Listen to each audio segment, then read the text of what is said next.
Mark Pope is getting way out in front of a couple of recruiting classes. 2028 has a power forward named Benji Berrouet, who is suddenly becoming a priority recruit for Mark Pope and Kentucky coaching staff. Jacob Polachek wrote an article and an update on this. If you want to get a good primer on Benji's recruitment and Kentucky's interest, you can go read that with KSR on the on3.com site. Shout out to Jacob.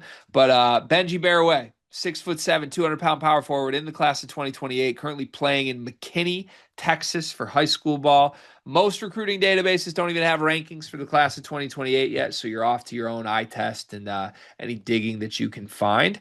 Benji gave some quotes to Jacob in this interview about what he thinks of the Kentucky program and had a lot of praise on what Mark Pope has been doing. We can speak to that in a moment, but first, what can you tell me about Benji Berrouet, the player? Well, first of all, gee, I want to make sure I'm not out the loop here. This have you heard about him before this? I had not heard of him before this. No. Okay, either have I, but I will say this. Something about a 6'6", 200-pound power forward just does something to me. You know this is my bag right here. I'm gonna end up loving this kid just for what it's worth. I just want to make it very, very known. But I don't I will say though, after watching it, I am a little bit. I don't know. I guess I'm shocked that Kentucky's in on him so early. Just given what I've seen now, I think you might maybe you've seen something a little bit differently. But I think that as of now, he's kind of an undersized, bigger power forward. And I don't know if I necessarily think that that would be recruited at a Kentucky level at this point, I guess. I mean, yeah, there's some stuff profile wise here that is you. Well, no, well, I don't want to make it very, I love this kid. I adore this kid. I will be following him closely. Yeah, I was kind of waiting for when you were going to get to that point because he fits the archetype that you love, like the tweener 3/4 that I don't know, just has some I don't know, fun stuff to his game. I think there is some offensive skill stuff from the little clips film wise that I've been able to see that intrigues me. He's both small and big for his position, depending on what position you're trying to play him at, right? Like if you're going to play him at the four, he's short, but maybe he grows a couple more inches. But if you're going to play him like on the wing, he's big, right? He's bulky and he could go right through people. So I'm intrigued. He has pretty good ball skills for this. Like a lot of the footage is him putting the ball on the floor and doing stuff off the bounce. And I think he's a physical player with skill to go with it. Big time rebounder from what I've seen. Like there's numbers from performances with the Latvian team. Apparently he has Latvian descent. And at the FIBA U16 Euros, he was like registering a bunch of double doubles and really, really productive rebounder for Team Latvia at the U16 level. So I don't know. I'm intrigued. I feel like this is an interesting player for Mark Pope to get out in front of because I don't think he's going to be like a consensus top 10 guy nationally. I think this is more one of those where like Mark Pope is hearing some things and likes what he's seen and is using his evaluation toolkit here. But I don't blame him for doing it because I think there's a lot to like, and this could be a guy you get multiple years out of. For what it's worth, Benji told Jacob in the interview, he said Mark Pope can't directly reach out to him yet. So he said he didn't say it directly to me, but he told my coach he's really interested in my game and that he likes me a lot. I know they're a really good program. They produced a lot of talent. They've proven that they can win.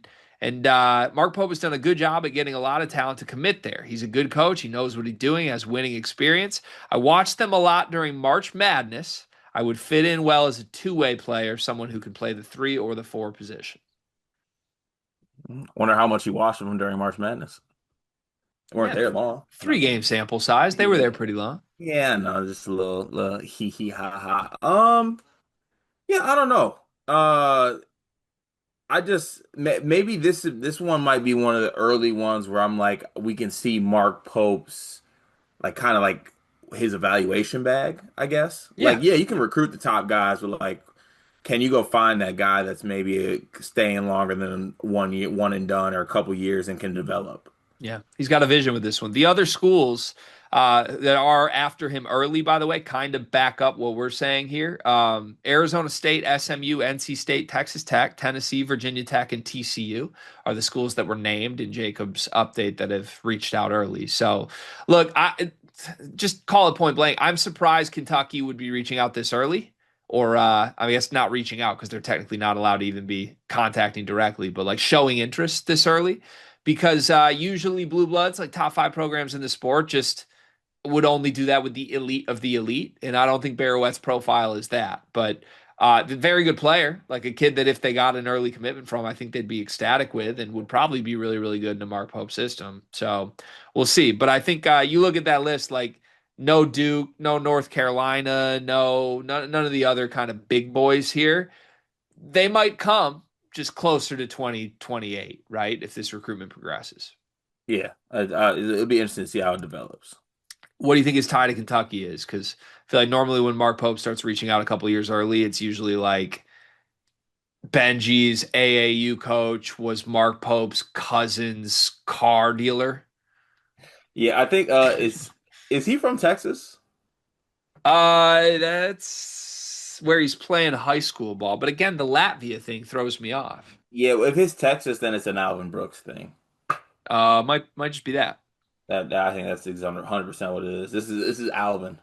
Yeah, Alvin and the Chip Marks, Mark Popes. I don't We'll know. work on it. Yeah, I'm rusty right now. You versus Benji one on one. What's the score to 11 right now? You get How, ball first. how old is he? I guess he'd be 16, but he's me 6'7", 200 pound 16-year-old. Yeah, me 11-8. You're beating Benji Berrouet one on one to 11. I think so. You're not. I think so. It's mental though. I'm not. You're thinking basketball. What would you have for him mentally? Would you be speaking Latvian? No, I'd be looking at a 16-year-old named Benji who has Latvian descent. I'm eating that alive. That's my wheelhouse. I got Benji six. Excuse me, 11-2. Two? Yeah, if it's Damn. winners, I don't think you're getting stops. I think you would score two right away, like off bat. It's 2-0. But the moment you settle for a jumper, I think he goes on 11 straight. I will settle too.